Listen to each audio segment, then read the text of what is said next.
So it's that question that I think Achebe forces us to ask at the end of this book. At the end of the book, storytelling becomes a very important idea because, as we'll see in a second, Okonkwo does not get the last word on his own story. So I want to talk a little bit about storytelling. Storytelling has always been seen as kind of like a radically human act. It's a way to tell things and get messages across that wouldn't be popular or wouldn't be accepted in other ways. Chebe says in this quote on the right, storytellers are a threat. And what he means by that is that they unearth fundamentally human things that need to be told. And when they do that, when a story gets out, it's very powerful, and it can very powerfully shape things. So Maya Angelou says here, there's no greater agony than bearing an untold story inside you. And then Leslie Silko says, stories are all we have. They're the way we fight off illness and death. And there's this kind of crazy sense that, like, if we can tell certain kinds of stories, we can find immensely empowering things. But then, of course, the flip side is we can find immensely deadening things that keep us back from truer senses of the story. This connects us, of course, to the danger of the single story, which is where we were at the beginning of our unit. Adichie encourages us to reject this because then we'll find that there's never a single story about any place, right? And you could say that about any person, about any people group, about any experience. There's always a deeper, more nuanced, more complicated way to understand something than just one single story. So how does this connect to Things Fall Apart? You'll remember, hopefully, the last paragraph of the book. The last paragraph of the book, this district commissioner comes in and he is presiding over the events of Okonkwo's suicide, cutting down his body and throwing him into the forest. And as he walks away, he says this: the commissioner went away, taking 3 or 4 of the soldiers with him.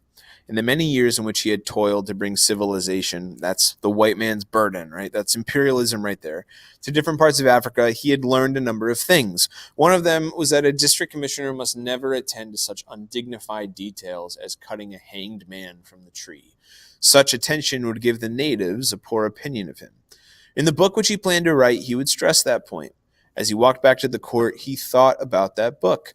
Every day brought him some new material. The story of this man who had killed a messenger and hanged himself would make interesting reading. One could almost write a whole chapter on him. Perhaps not a whole chapter, but a reasonable paragraph at any rate. There was so much else to include, and one must be firm in cutting out details. He had already chosen the title of the book, after much thought, The Pacification of the Primitive Tribes of the Lower Niger.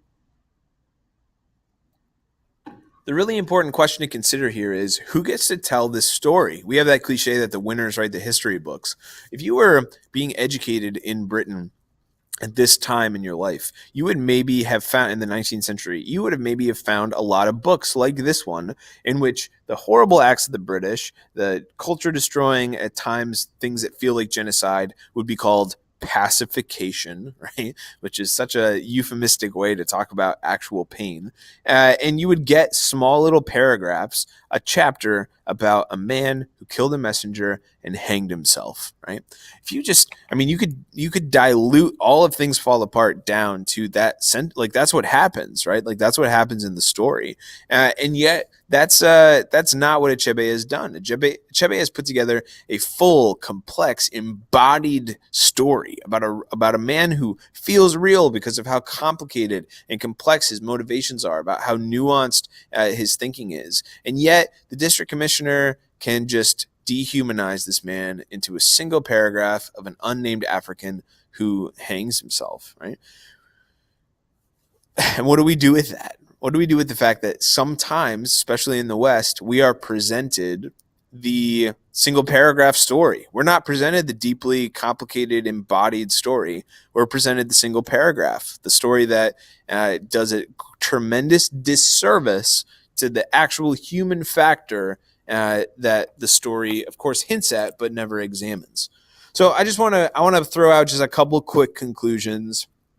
These things are just things that I think can help to address this problem. It's a problem, right? It's a problem that if we don't get more stories, we don't get to understand how other people think and how other people act. We worse can be justified in thinking bad things about other people, about other cultures, about other ways of thinking. So the first encouragement, I suppose, I would give you is to tell your story.